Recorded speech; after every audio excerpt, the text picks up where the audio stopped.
Saudara, ayo kita jadi jemaat yang aktif, kita bertumbuh bersama. Justru di tempat ini kita didewasakan. Kalau kita saling berbenturan satu dengan yang lain, anggaplah itu sebagai cara Tuhan memproses kita. Ya, kita akan ketemu dengan orang aneh karena memang banyak orang aneh. Ya, banyak orang aneh, tapi yang waras itu ngalah lah. Ya, saya dulu ada saudara, kalau datang ke gereja, ada asyir tuh di depan gereja, salaman semua. Begitu saya gini, langsung tangannya gini. Saya nggak mau kalah, saya tarik tangannya. Shalom ibu. Kita kan waras, dia nggak waras. Ada orang begitu saudara, kalau lagi seneng-seneng dia nyapa orang. Nanti kalau nggak tahu juga apa yang bikin dia kesambet gitu, terus dia diem. Ada tipe-tipe orang ini, tapi kita maklum aja. Jangan ikut-ikutan juga jadi sakit jiwa. Ayo kita di gereja ini tempat kita bertumbuh, tempat kita dibentuk.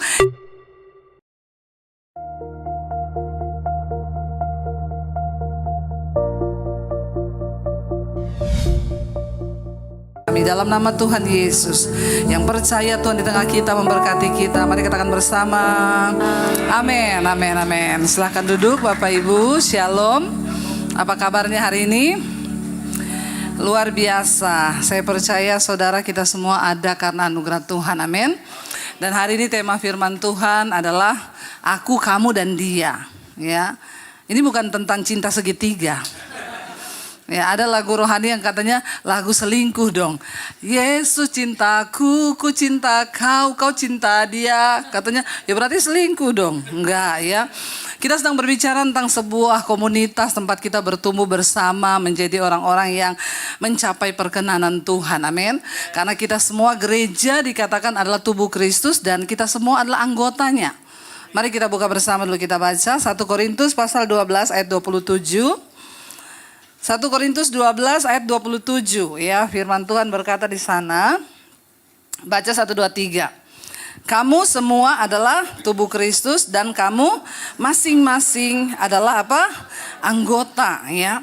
Kita dikatakan adalah tubuh Kristus dan kita ini juga anggota. Bapak Ibu ya, kalau dikatakan tubuh itu tentunya tubuh satu, tetapi anggota itu banyak. Ya, kita melihat sebenarnya firman ini dari yang pertama ya, 1 Korintus pasal yang ke-12. Kita lihat dulu dari ayat yang pertama ya, supaya kita bisa tahu apa sih yang dimaksud dalam firman Tuhan ini.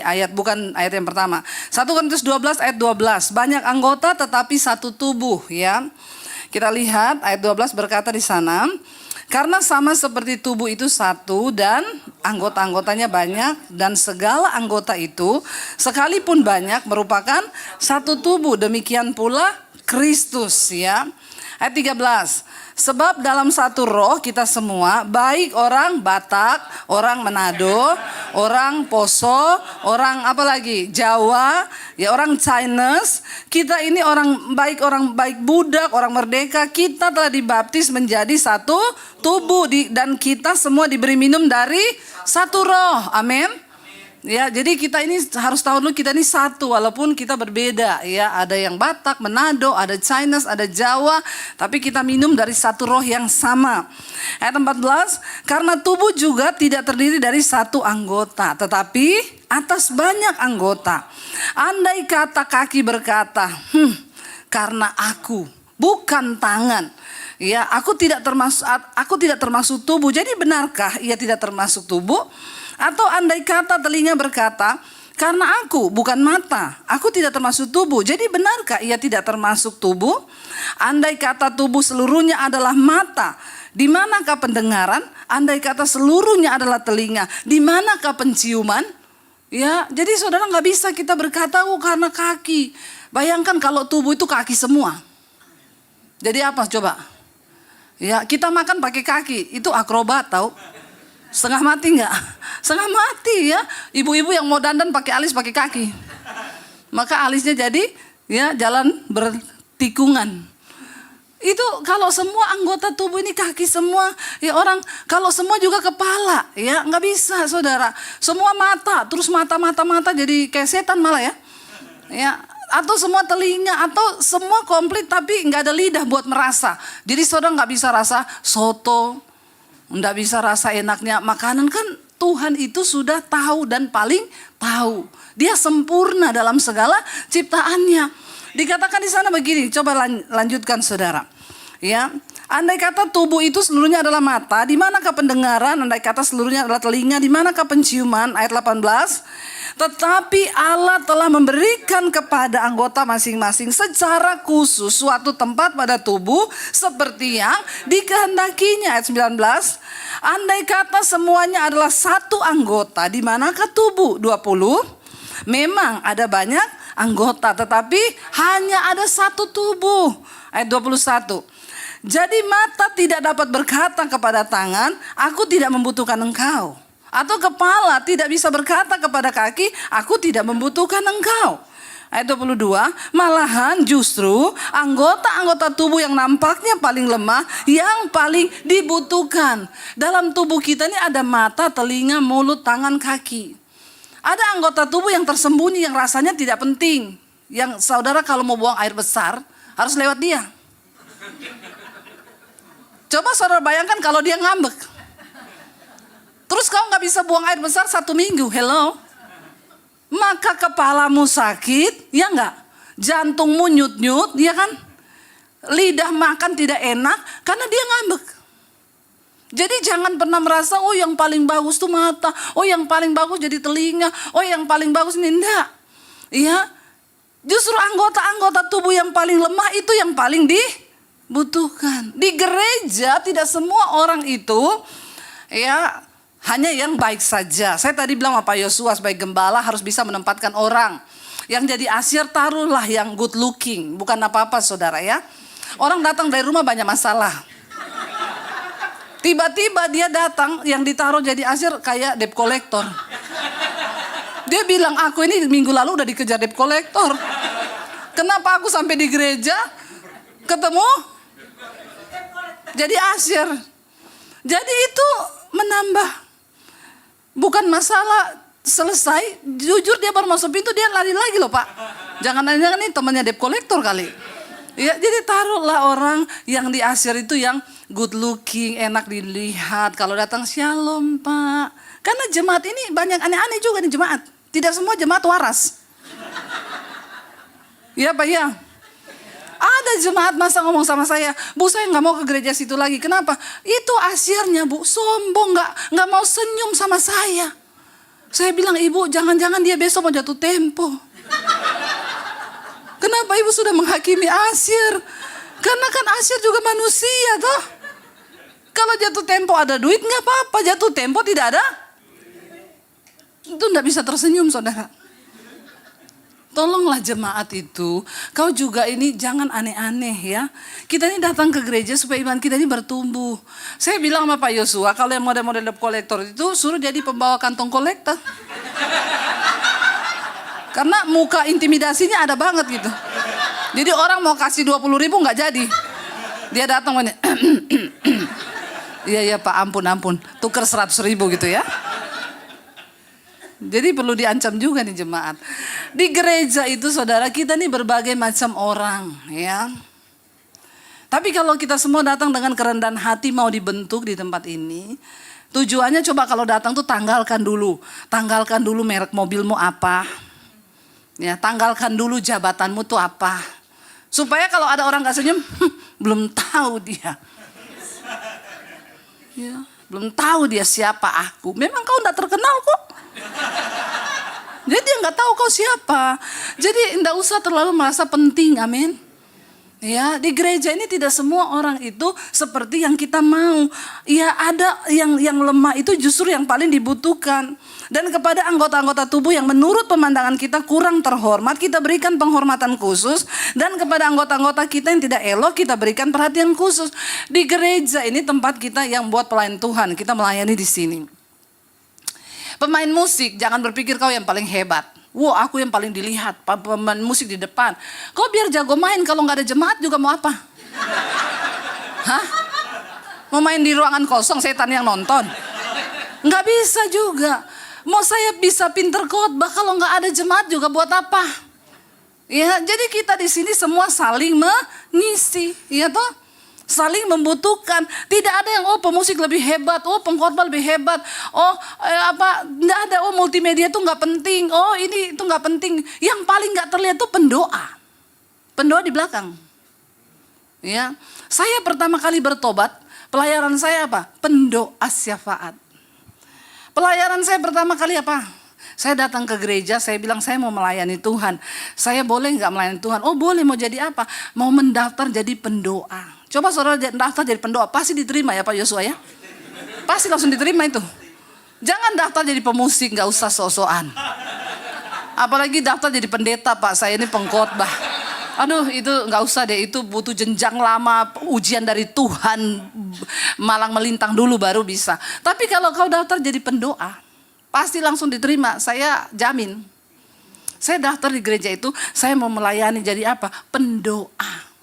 Setiap jam 2 siang pertemuan pendoa, kami datang berdoa di gereja. Lalu saya mulai dibilang gini, Bu, Debbie waktu itu belum nikah, belum ibu ya, masih cewek-cewek dulu. Biasa aja dong, kenapa sih? Ya, nggak terima kalau saya pernah jadi cewek-cewek. Terus saya dibilang, Debbie nanti besok minggu kamu pelayanan pendoa ya, di mana? Di belakang mimbar.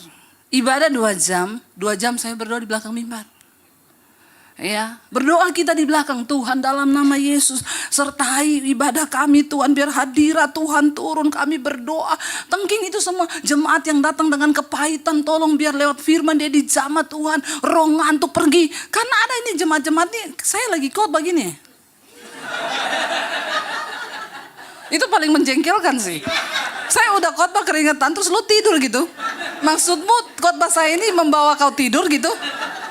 Bertobat kau ya. Nah ini kerjaannya pendoa ini.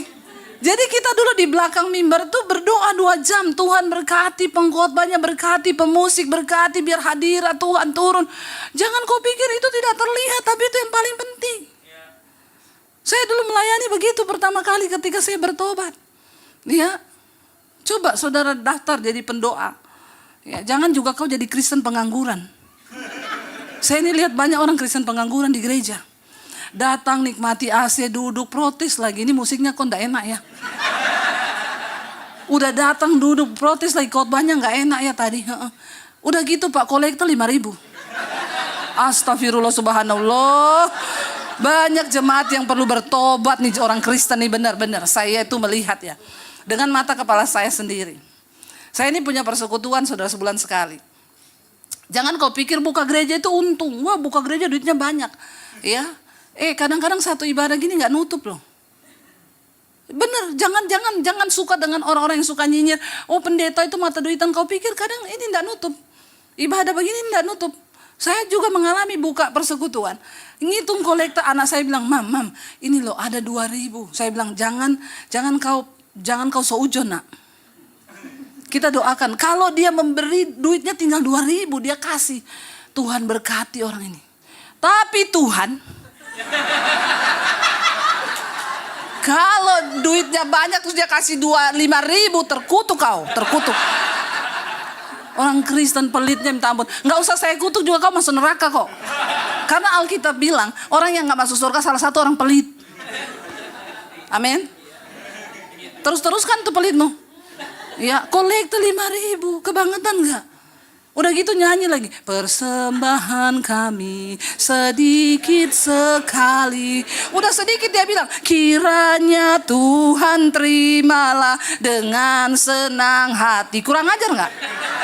Pemberian sedikit sekali, suruh Tuhan terima dengan senang hati. Terus malaikat balas, berkat yang ku beri sedikit sekali, kiranya engkau terimalah dengan... Mau enggak? Bertobat. Jangan begitu Bapak Ibu. Kita ini berdoa ya. Jadi kita ini saling memperlengkapi di gereja ini. Ya, satu bagian dipikir yang terkecil enggak juga. Ya, tapi kita juga jangan jadi Kristen pengangguran. Ini loh yang saya mau bilang. Kalau saudara punya talenta, nanti kau akan menghadap Tuhan. Ditanya loh kau. Kau selama jadi Kristen ngapain aja? Oh, cuma datang duduk diam protes Tuhan. Tuhan bilang ini orang ya, sudah datang duduk diam pulang protes lagi. Ya, kolektor itu tadi 5.000 dan 2.000. Saudara, ayo kita jadi jemaat yang aktif, kita bertumbuh bersama. Justru di tempat ini kita didewasakan. Kalau kita saling berbenturan satu dengan yang lain, anggaplah itu sebagai cara Tuhan memproses kita. Ya, kita akan ketemu dengan orang aneh karena memang banyak orang aneh. Ya, banyak orang aneh, tapi yang waras itu ngalah lah. Ya, saya dulu ada saudara, kalau datang ke gereja, ada asyir tuh di depan gereja, salaman semua. Begitu saya gini, langsung tangannya gini. Saya nggak mau kalah, saya tarik tangannya. Shalom ibu. Kita kan waras, dia nggak waras. Ada orang begitu saudara, kalau lagi seneng-seneng dia nyapa orang. Nanti kalau nggak tahu juga apa yang bikin dia kesambet gitu, terus dia diem. Ada tipe-tipe orang ini, tapi kita maklum aja. Jangan ikut-ikutan juga jadi sakit jiwa. Ayo kita di gereja ini tempat kita bertumbuh, tempat kita dibentuk. Dikatakan di sana, justru anggota tubuh yang paling lemah itu paling dibutuhkan. Kepada anggota tubuh yang menurut pemandangan kita kurang terhormat, justru kita beri penghormatan khusus. Dan terhadap anggota yang tidak elok, kita beri perhatian khusus. Itu tadi. Saudara nggak bisa beol 1 minggu. Jangan coba-coba. Anggota-anggota tubuh yang tidak terlihat ini justru bahaya. Ya, jadi itu harus diperhatikan khusus saudara. Jadi seperti tubuh, demikian juga kita ini anggota. Ya dikatakan kenapa saudara? Karena ya Allah demikianlah, Allah itu telah menyusun hal itu tidak dibutuhkan oleh anggota kita yang elok. Allah telah menyusun tubuh kita begitu rupa sehingga kepada anggota-anggota yang tidak mulia diberikan penghormatan khusus. Tuhan itu ajaib. Ya, demikian juga tubuh Kristus. Supaya jangan terjadi perpecahan dalam tubuh, ya. Tetapi supaya anggota-anggota yang berbeda itu saling memperhatikan. Ya, di sinilah tempat kita saling memperhatikan, kasih masukan yang benar. Ya, jangan cuma jadi tukang kritik, tapi kasihlah masukan yang baik.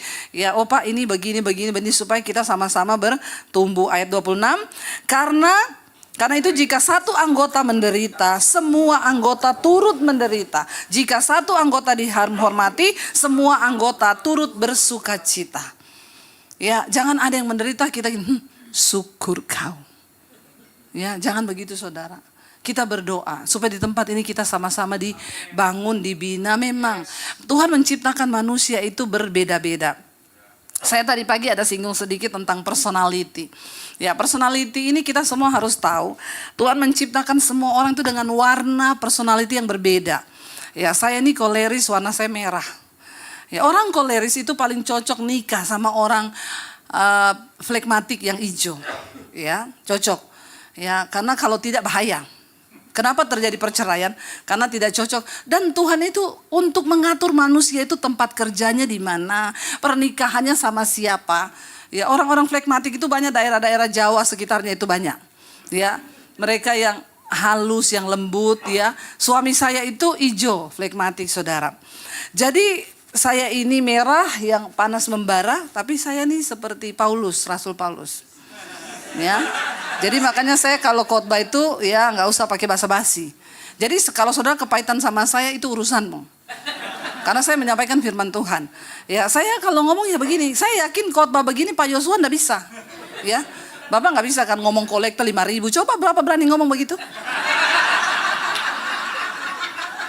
Langsung turun semua jemaat ini. Ya. Jadi saya ini penginjil. Ya, memang penginjil model-modelnya kayak begini saudara, ya. Dan kita saling memperlengkapi. Saya nggak bisa jadi gembala karena warna saya memang merah.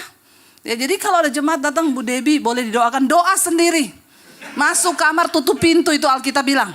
Yesus bilang kalau kamu berdoa masuk kamar tutup pintu, itu saya. Lah bayangkan kalau saya jadi gembala Pak. Ya, dari jemaat 500 jadi 30. Karena semua kepahitan.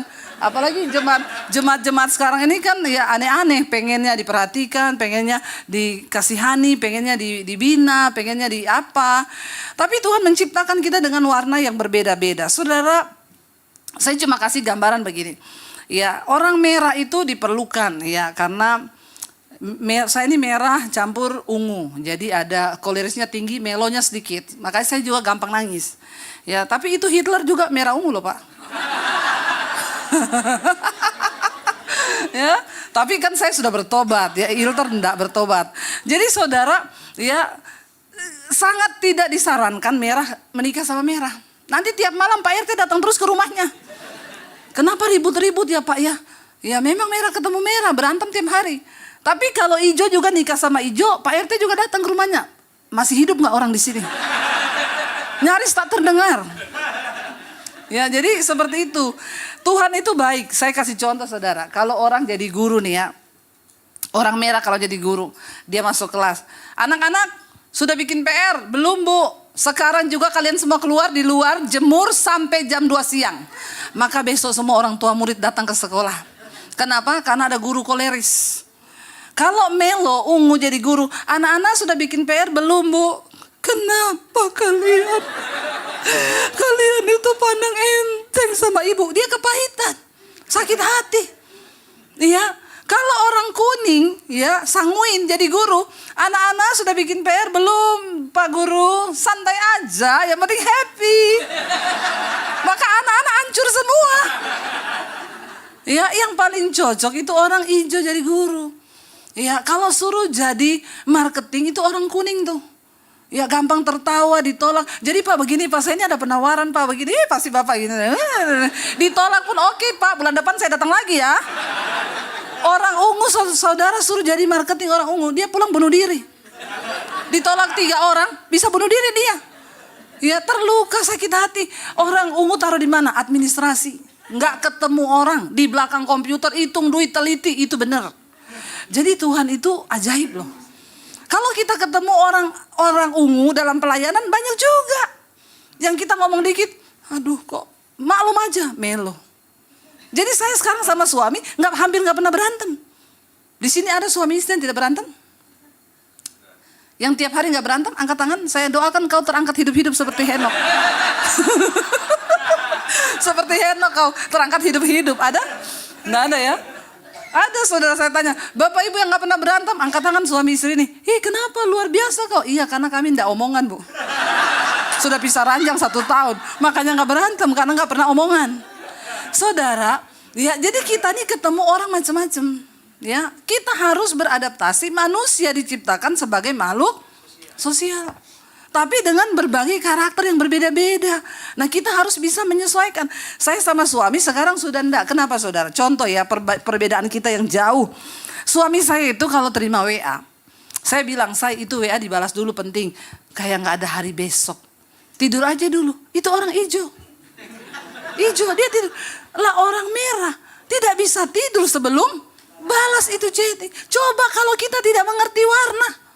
Maka kita akan ribut, berantem, saling menyalahkan. Sekarang saya sudah tahu. Saya baca ya, saya besok aja. Kamu ngomong saya ketik. Ya toh? Jadi terselesaikan semua tuh. Ya, itu cara kita. Kalau saya tuh berpesan kepada suami misalnya, aku tuh tadi jemur baju. Saya angin-anginkan di jendela. Ini saya lihat kayaknya mendung. Tolong ambilin ya saya biar nggak kena hujan. Dia bilang oke, jangan percaya. Ya pasti pulang basah. Orang flegmatik. Saya harus begini, coba kamu jalan, coba lihat berapa biji itu baju. Ya warna apa aja, kuning, hijau, ya itu betul ambil. Baru saya tenang. Itu pulang selamat. Itu sudah. Tapi jadi sekarang kita kalau ketemu saya orangnya tergesa-gesa. Saya bersyukur dapat suami yang hijau. Dia jadi rem juga buat saya. Karena saya kadang memutuskan sesuatu cepat. Tapi suami saya tunggu dulu, pikir dulu. Gini loh, pertimbangkan dulu. Dia rem. Makanya kami kalau nyetir, ya kalau dia yang bawa mobil saya gas. Kalau saya yang nyetir dia rem. Jadi begitu ya. Jadi itu memang itu bawaannya seperti itu. Nah kalau kita nggak tahu saudara ini perbedaan jenis manusia ini, itu akan jadi perpecahan. Tapi sekarang saya sudah tahu. Kalau saya ngomong saya cuma hijau. Dia juga kalau ngomong saya merah. Enak kan? Kita nggak berantem tuh. Karena kita sudah saling tahu. Kita perlu mengetahui gambar diri kita, warna kita apa, supaya kita bisa jadi orang yang tahu diri. Tahu diri itu penting. Kalau nggak tahu diri itu bikin masalah. Ya, karena kita nggak tahu diri. Lalu untuk apa saudara kita semua ini masing-masing di dalam tubuh Kristus kita ditempatkan, kita ditaruh Tuhan. Untuk apa? Kita untuk bertumbuh bersama. Buka bersama Efesus 4. Ya, kita lihat Efesus pasal yang keempat. Saya pengen kita baca saudara ya. Penting sekali kita tahu bagaimana Tuhan itu membentuk kita. Kesatuan jemaat dan karunia yang berbeda-beda. Sebab itu aku menasehatkan kamu, aku orang yang dipenjarakan, kata Rasul Paulus nih. Karena Tuhan, supaya apa? Hidupmu sebagai orang-orang yang telah dipanggil berpadanan dengan panggilan itu. Hidup kita dengan panggilan kita sebagai murid Kristus harus berjalan beriringan, ya. Hendaklah kamu selalu apa? Rendah hati, lemah lembut, sabar. Tunjukkanlah kasihmu dalam hal saling membantu. Dan berusahalah memelihara apa? Kesatuan roh oleh ikatan damai sejahtera. Ini yang jadi tolak ukur nih loh. Di dalam rumah tangga kita mulai dulu. Harus ada damai sejahtera. Ya, suami istri ribut boleh. Beda pendapat boleh. 5 menit cukup. Amin. Harus tetap jaga damai sejahtera. Memang awalnya susah. Tapi kalau kita komitmen berantem 5 menit cukup. Sudah. Karena gini loh saudara, bagi saya terlalu banyak orang pencitraan hari-hari ini. Karena kita pikir Tuhan gak lihat hidup kita. Buat apa di depan manusia kita terlihat baik? Kita lupa CCTV-nya Tuhan tuh ada di mana-mana. Karena Alkitab berkata mata Tuhan menjelajah ke seluruh bumi setiap saat melihat orang baik dan orang jahat. Ada sisinya TV-nya Tuhan yang pantau hidup kita nih. Apakah kita hidup berpadanan dengan panggilan Kristus? Apakah kita menjaga damai sejahtera Kristus? Apa yang menjadi tolak ukur dalam hidup kita ini? Ada kerajaan Allah, ada Roh Kudus, itu apa? Waktu kita tinggal dalam damai sejahtera. Karena kerajaan Allah bukan soal makanan, minuman, pakaian, tapi soal kebenaran, sukacita dan damai sejahtera. Jadi itu tolak ukurnya. Kalau kita hidup dalam 3 hal ini, di rumah kita ada kebenaran, ada damai sejahtera, ada sukacita dan Roh Kudus, itu surga. Tapi kalau tiap hari di rumah ribut, marah-marah, bertengkar, itu neraka. Kerajaan Saiton. Nggak usah aneh-aneh kita pikir, oh kalau kerajaan Allah itu berarti semua bahasa roh ketemu sikar, ya, enggak mesti. Ya, jangan pikir orang bahasa roh itu sudah sakti. Ya, karena kalau hidupmu nggak berubah, nggak ada buah dalam pertobatan, buat apa saudara? Ya, untuk kita ini terikat dalam satu damai sejahtera dikatakan oleh firman Tuhan. Roh dalam kesatuan roh oleh ikatan damai sejahtera. Satu tubuh, satu roh, sebagaimana kamu telah dipanggil kepada satu pengharapan yang terkandung dalam panggilanmu. Satu Tuhan, satu iman, satu baptisan, satu Allah dan Bapa dari semua. Kenapa satu? Karena menjadi satu kesatuan itu adalah hal yang tersulit. Amin. Untuk bersatu itu susahnya minta ampun. Dan setan tidak mau kalau orang bersatu. Ya, ingat kisah Menara Babel. Ya, ketika mereka membangun menara, Tuhan bilang, aku akan kacaukan bahasa mereka. Karena kalau mereka bersatu, mereka bisa melakukan apapun juga yang mereka inginkan. Ya, bayangkan kalau bangsa Indonesia ini bersatu.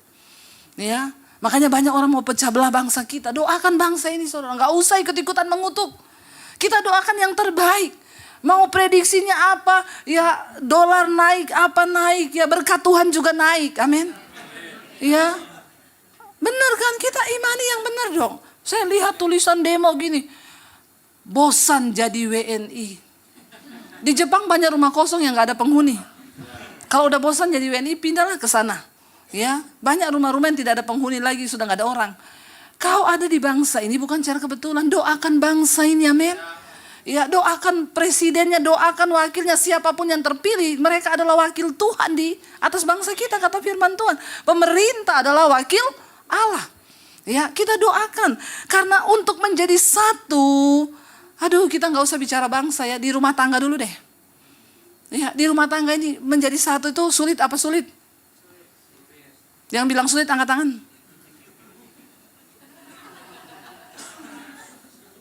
Nggak usah pura-pura. Ya, sulit nggak untuk bersatu? Sulit. Sama orang terdekat kita ini aja sulit loh. Ya, bagaimana kita harus menjaga diri, menjaga hati, menjaga. Ya, jadi kalau engkau di rumah tiap hari berantem tapi di luar kau ya baik, itu kemunafikan. Itu pas fix munafik. Ya, makanya banyak ibu-ibu bilang, Bu, suamiku itu kalau di luar banyak temennya, happy-happy, senyum, semua orang bilang dia baik, tapi di rumah, Bu, pret. Nah, itu munafik kau. Mari kita bangun, saudara, kehidupan dari yang tidak terlihat orang itu integritas. Apa integritas? Sesuatu yang orang gak lihat. Kita bangun karena ada mata Tuhan yang melihat. Kenapa kita harus mengampuni? Tuhan lihat hati kita loh. Mengampuni bukan omongan. Ya, di dalam hati waktu mau tidur malam, Tuhan, aku tuh jengkel sama dia. Tapi karena firman-Mu suruh, aku mengampuni dalam nama Yesus, dalam nama Yesus. Terus, gak perlu kita ngomong ke orang, saya mengampuni dia loh. Nggak usah. Yang penting di sini. Dan Tuhan melihat hati. Dikatakan di sana, tetapi kepada kita masing-masing, 7, telah dianugerahkan kasih karunia menurut ukuran pemberian, makanya kau ndak usah iri kepada orang lain, karena ternyata kasih karunia itu ada ukurannya, takarannya menurut pemberian Kristus. Jangan iri, itu kok begini ya. Ya Tuhan memberi kasih karunia kepada siapa Dia mau memberi kasih karunia. Ada orang dikasih talenta banyak, ya mungkin karena Tuhan percaya sama dia. Ya, jangan kau iri dengan orang, tapi introspeksilah dirimu dan jadilah Tuhan, aku mau jadi orang yang berkenan kepada Tuhan. Supaya Tuhan memberikan sesuatu yang juga lebih kepada saya. Karena Yesus berkata, barang siapa setia dari perkara yang kecil, kepadanya akan diberi perkara yang besar. Kalau engkau tidak setia, semua yang ada padamu diambil, kata Tuhan. Ya, jadilah setia daripada kita iri sama orang. Lebih baik ya dalam komunitas nggak usah iri, itu kok pemain musik itu kok enak begini. Ya, itu kok jadi pengkhotbah enak. Nggak usah. Tundukkan diri kepada Tuhan supaya kita ini mendapat kasih karunia. Dikatakan itulah sebabnya, kata Nas, tatkala ia naik ke tempat tinggi, ia membawa tawanan-tawanan, ia memberikan pemberian-pemberian kepada manusia. Bahkan ia telah naik berarti bahwa ia juga telah turun ke bagian bumi yang paling bawah, Kristus. Ia yang telah turun, ia juga yang telah naik jauh lebih tinggi di surga daripada semua langit untuk memenuhkan segala sesuatu.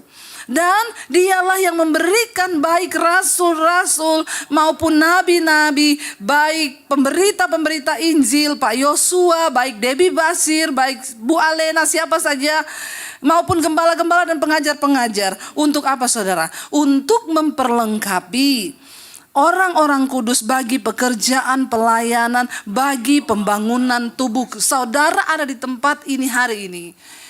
Tujuannya apa? Supaya imanmu dibangun. Karena engkau adalah orang-orang yang memperlengkapi pekerjaan pelayanan. Amin. Kita bersinergi satu dengan yang lain. Ya, kita orang-orang yang dipakai Tuhan untuk memperlengkapi, kita semua saling nih membangun tubuh Kristus. Ya. Sampai kita semua, perhatikan ayat 13, baca bersama. Sampai kita semua telah mencapai kesatuan iman dan apa? Pengetahuan yang benar tentang anak Allah, kedewasaan penuh dan tingkat pertumbuhan yang sesuai dengan kepenuhan Kristus. Karena itu engkau jangan berhenti hanya menjadi orang Kristen. Cukup percaya Yesus sudah. No, engkau harus bertumbuh, masuk kepada kedewasaan penuh, tingkat pengenalan yang benar akan Allah. Amin. Jangan cuma berhenti datang, duduk, diam, pulang jadi orang Kristen. Datang, duduk, diam. Kurang dingin ya AC-nya ya. Hello. Ya, ayo engkau datang di tempat ini, bertumbuh imanmu. Bertumbuh, hidupmu berubah, hidupmu berbuah, bertumbuh. Itu yang selalu didengungkan dari tempat ini. Maaf saudara, kalau kau bertumbuh untungnya bukan untuk saya. Kalau engkau bertumbuh untungnya bukan untuk Pak Yosua. Kalau engkau bertumbuh untungnya bagi dirimu sendiri. Karena Kristus Yesus datang nanti, dia hanya mencari orang yang mencapai pertumbuhan iman yang sesuai dengan standar yang sudah Tuhan berikan. Amin saudara. Kalau kekristenanmu tidak mencapai standar, sorry, tidak semua orang Kristen masuk surga. Ya, tidak semua. Ada standar Tuhan. Bukan standarnya Pak Yosua, bukan standarnya gereja, bukan standar saya, tapi standar Tuhan Yesus. Dikatakan dengan jelas, sampai kita semua telah mencapai kesatuan iman dan pengetahuan yang benar tentang anak Allah, Kristus, kedewasaan penuh dan tingkat pertumbuhan yang sesuai dengan kepenuhan Kristus. Bukan tuntutan gereja, bukan kepenuhan hukum gereja, tapi kepenuhan Kristus. Ini yang harus kita capai. Jangan puas cuma jadi orang Kristen, tapi masuk lebih dalam pertumbuhan. Ayat 14 sehingga apa? Kita bukan lagi anak-anak yang diombang-ambingkan oleh rupa-rupa angin pengajaran, oleh permainan palsu manusia dalam kelicikan mereka yang menyesatkan. Ingat, di akhir zaman akan ada banyak penyesatan. Makanya saudara tolong kenali Tuhan dan jadilah pelaku firman. Karena orang Kristen sekarang banyak suka yang aneh-aneh. Ada yang datang sama saya, Bu Debbie, ibu bisa lihat saya enggak? Ya, dia kayaknya lebih senang kalau saya bilang di belakang ibu ada bayangan hitam. Ya, jadi bayangan hitam itu mengikuti ibu. Ibu butuh perisai iman. Nanti saya akan jadi perisai iman ibu. Lalu ditanya nomor rekening berapa, Bu? Sekarang banyak loh pendeta jadi-jadian yang menyesatkan banyak orang. Saya dengar ada yang bilang, Bu Debbie, saya itu ikut satu persekutuan. Kalau ada perjamuan kudus harus ditetesi darah pendetanya. Ngeri, tapi banyak pengikutnya. Kadang-kadang yang aneh-aneh begini tuh malah banyak pengikutnya. Apalagi kalau pendetanya bilang, saya ini kemarin turun dari surga. Terus Tuhan Yesus berpesan sama kalian. Kalian harus dengar nih pesannya. Itu banyak orang Kristen aneh yang orang apa ya, aduh saudara saya tuh bingung juga mau menjelaskannya. Tidak ada kata yang tepat untuk menjelaskannya begini-begini. Makanya please, ayo punya pengenalan yang benar akan Tuhan. Supaya kau tidak ada lagi ibu-ibu datang, Bu Debbie saya sekarang tuh nggak punya rumah, saya bingung mau tinggal di mana. Ibu rumahnya mana? Dulu disuruh pendeta saya jual, uangnya harus diserahkan ke dia. Nah terus sekarang ibu nggak ada tempat tinggal, enggak? Ibu pergi tinggal di rumah pendeta itu. Ya, kenapa saudara mau dengarkan pendeta-pendeta yang begitu? Banyak sekarang yang aneh-aneh itu muncul. Jangan mau dengar yang aneh-aneh. Ya apa-apa ditengking, ya pohon ditengking, setan ditengking. Katanya tuh pohon ada setan. Saya bilang, Bu, memang pohon tempat tinggalnya setan. Kalau kau tengking di pohon, dia bingung mau kos di mana. Dia kontrak rumah di mana, Ibu? Nanti dia bingung, dia tinggal sama Ibu nanti. Coba tolong saudara punya pengertian yang benar akan Tuhan. Supaya kau tadi, ya ada lagi Bu mau doa pelepasan harus pakai garam, pakai tetesan darah, minta darah keluarganya. Karena ini kutuk darah, harus diputuskan dengan darah. Di mana ayatnya? Ya Tuhan, saya tuh bingung saudara. Ini orang Kristen soalnya banyak gak baca Alkitab. Bertobat kau ya, mulai sekarang baca Alkitab, amin. Supaya kau tidak diombang-ambingkan oleh berbagai-bagai macam pengajaran. Ambil garam, bawa minyak, tetesan darah. Ya ampun, ini mau ngapain coba? Saya bilang jangan ikut, nanti kau malah kesetanan loh. Ya, bagaimana cara melepaskan setan yang paling benar? Yesus berkata, di mana ada kebenaran, di situ ada kemerdekaan. Waktu kau rajin lakukan firman, setan gak suka tinggal dalam dirimu. Amin. Kalau kita rajin melakukan firman, mana ada setan mau tinggal dalam kita? Ya, kecuali itu setan mau bertobat. Tapi kan gak mungkin setan bertobat. Makanya Bapak Ibu, hati-hati, karena sekarang banyak dikatakan diombang-ambingkan oleh rupa-rupa angin, oleh permainan palsu manusia dalam kelicikan. Semua demi ini. Ya tak? Yang begitu-begitu banyak duit banyak, dapat banyak memang. Ya, apalagi kalau dia bilang saya perisai doa ibu setiap minggu, maka tiap minggu harus ada transferan. Ya, coba saudara. Tapi pintar juga pendeta itu, dia lihat yang kaya-kaya. Lalu dia dekati ibu, di belakang ibunya ada bayangan hitam. Ya. Oh itu memang penjaga saya Pak. Bilang aja begitu. Jangan diusir, itu memang penjaga saya. Aduh, saudara, jangan tertipu ya. Tetapi dikatakan di sana, dengan teguh kita harus berpegang kepada kebenaran di dalam kasih. Kita bertumbuh dalam segala hal ke arah siapa? Kristus, yang adalah kepala. Tidak ke yang lain, harus kepada Kristus saja. Dan daripadanya lah seluruh tubuh yang rapi tersusun, diikat menjadi satu oleh pelayanan semua bagiannya, sesuai dengan kadar pekerjaan tiap-tiap anggota, menerima pertumbuhannya dan membangun dirinya dalam, sekali lagi, membangun diri. Jangan jadi orang Kristen yang imannya tidak dibangun, yang karakternya nggak dibangun, begitu-begitu terus saja. Katanya begini, kan Yesus tidak berubah, saya juga tidak berubah. Kayak orang racun. Yesus memang tidak berubah, tapi kita harus berubah. Kalau Tuhan tidak berubah, iya, tapi kita harus berubah. Mari kita bertobat, saudara. Punya pengenalan yang benar akan Tuhan. Saya undang imam musik maju ke sini ya. Mereka sudah gelisah di belakang sana karena waktunya sudah habis. Ya. Tapi biarlah kita semua mau dipakai Tuhan supaya hidup kita jadi berkat, supaya pelayanan kita menjadi berkat. Kalau ada tersinggungan sedikit, itu biasa. Jangan digede-gedein, karena banyak orang belum selesai dengan dirinya sendiri. Kalau orang belum selesai dengan dirinya sendiri itu parah. Apa-apa tersinggung, apa-apa marah, mukanya cemberut, tidak mau tersenyum, itu tanda-tanda sakit jiwa. Dengar Bapak Ibu, orang yang sehat akan ada dalam satu komunitas. Kalau orang mulai menyendiri, itu tanda-tanda. Perhatikan kalau orang mulai menyendiri. Karena Yesus bilang, di kawanan domba yang digembalakan harus bersama-sama. Ketika ada satu domba yang keluar dari kumpulan domba itu, dia jadi sasaran, akan dimakan singa atau beruang. Ya, makanya saya kalau tanya anak, di mana lagi kumpul sama teman, aman. Tapi saya akan tidak aman kalau anak saya di mana, di kamar, tidak keluar seminggu. Itu saya perlu gelisah itu. Karena manusia diciptakan sebagai makhluk sosial, berkumpul bersama, saling bertumbuh, saling membangun dalam iman. Bangkit berdiri bersama, katakan di hadapan Tuhan, kami tahu hidup kami penyembahan Tuhan di hadapan-Mu.